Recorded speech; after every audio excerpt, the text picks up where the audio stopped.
Welcome back here to the Mountain Morning Show. Right now I am joined by Dr. Ember Conley, Superintendent of the Park City School District, to talk about news regarding her move as well as the new superintendent here in Park City. How are you doing? I'm good. It's nice to see you. Absolutely. Always a pleasure talking to you.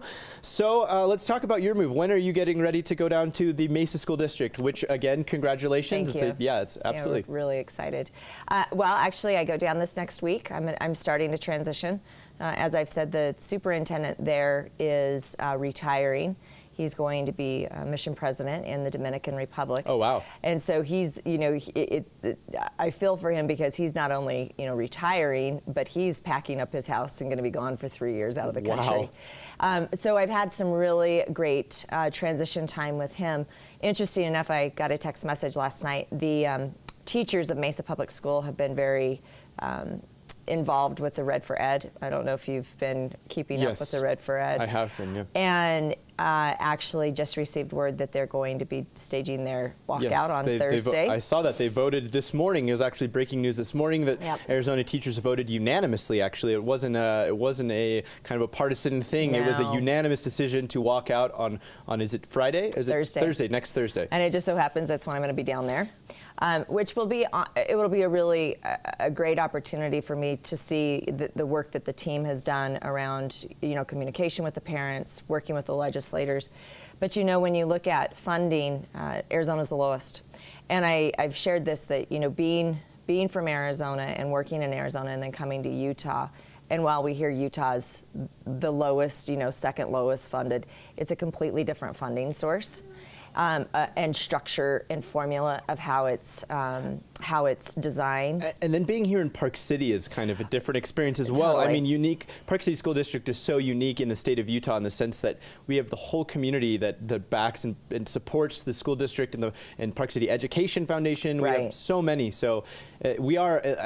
Is it difficult to kind of move from a place that has so much educational support to a place that is like you said, last in the country? Yeah, and I guess I would say, you know, for the first 15 years of my career, I spent in very low socioeconomic areas, and then moving here, it was a learning curve.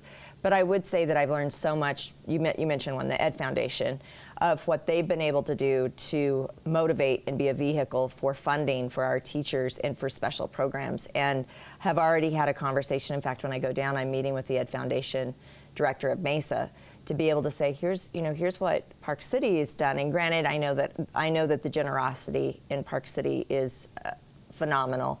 But for having 5,000 students and making over $1 million to be able to go back into the schools. But it's a great example of what can be done if people are just given the motivation to just give even $5. It's just, it doesn't have to be this crazy amount of money. It's rallying the whole community behind this cause, right? And just getting the support, even the volunteer work, whatever it is. So that's really great to hear that you'll be taking some stuff from Park City down to the Mesa School District as well. It is, in fact, I sent Abby McNulty, who is just a phenomenal executive director for the Ed Foundation, a note saying, I want you to definitely connect. And she actually had met, I believe it was the president of the Mesa Public Schools Foundation, Education Foundation, at a national conference, and so had already made that connection. Wow.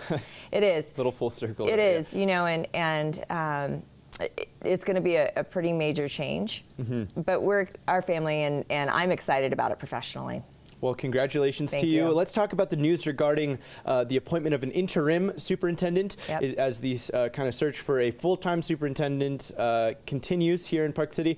I know that you said that the priority for setting this superintendent or this interim superintendent was to have someone who was full-time, who has experience here in the school district, who can really kind of lead the school district through this transition with obviously the help of you transitioning out as well. Let's talk about that. Right. So, you know, I think when I saw the need, definitely to start the transition, given the time that I get to spend with the superintendent in Mesa, and then being able to have consistent, steady leadership here in the district, it was very important both to myself and to the governing board.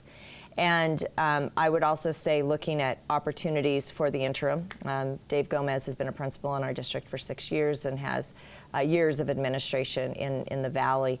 And so it's a great career opportunity for him.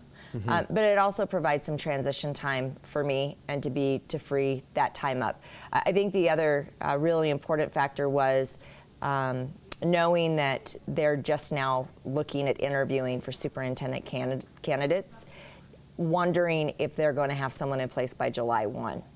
And so thinking that, well, it could be August, it could be September before the superintendent is able to get here, and knowing that my very last day is June the 30th. Having that security of knowing that someone who has the wide, varied experience in administration and who's in the upper levels of the school at Parley's Park, obviously, Mr. Gomez has been there for 6 years, you said, so he's a perfect candidate for leading this transition, and I'm sure it helps you rest easy knowing that it's in good hands as you transition and kind of do the back and forth between the two school districts, right? You know, and he's, we met together with the administrative team on Wednesday, and, you know, he very much has always been in support of the direction that the district is going with professional learning communities, you know, using data, building collaborative teams, and then of course really focusing on the results for students. And so he knows that intimately, and is very dedicated in continuing that movement forward.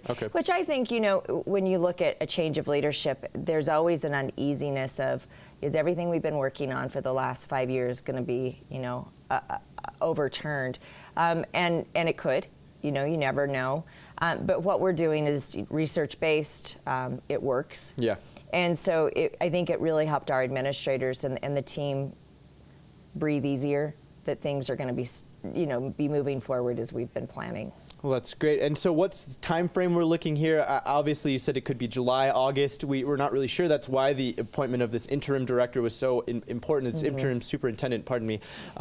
Where can people go to keep up to date with kind of all the updates that are happening regarding this? Right. So, of course, Melinda Colton, who's our director of communications, does a phenomenal job working on our newsroom. So there's a link that you can, and all that information can be found on our website. She does a great job keeping up with social media and posting Very great job at that, yeah. She really is a phenomenal communications director. And, you know, always being able to call our offices and reach out to Dave Gomez via email. He'll be able to answer the questions. Excellent. Dr. Conley, thank you so much as nice always. To see you. Congratulations Thank you. again. We will miss you here in Park City for sure. Thank you. But we wish you the best of luck with everything that's happening down in Arizona kind of as we speak. So thank you. Absolutely. We're going to continue here with the Mountain Morning Show. Don't go anywhere. We have much more to come right after this short break. We'll be right back.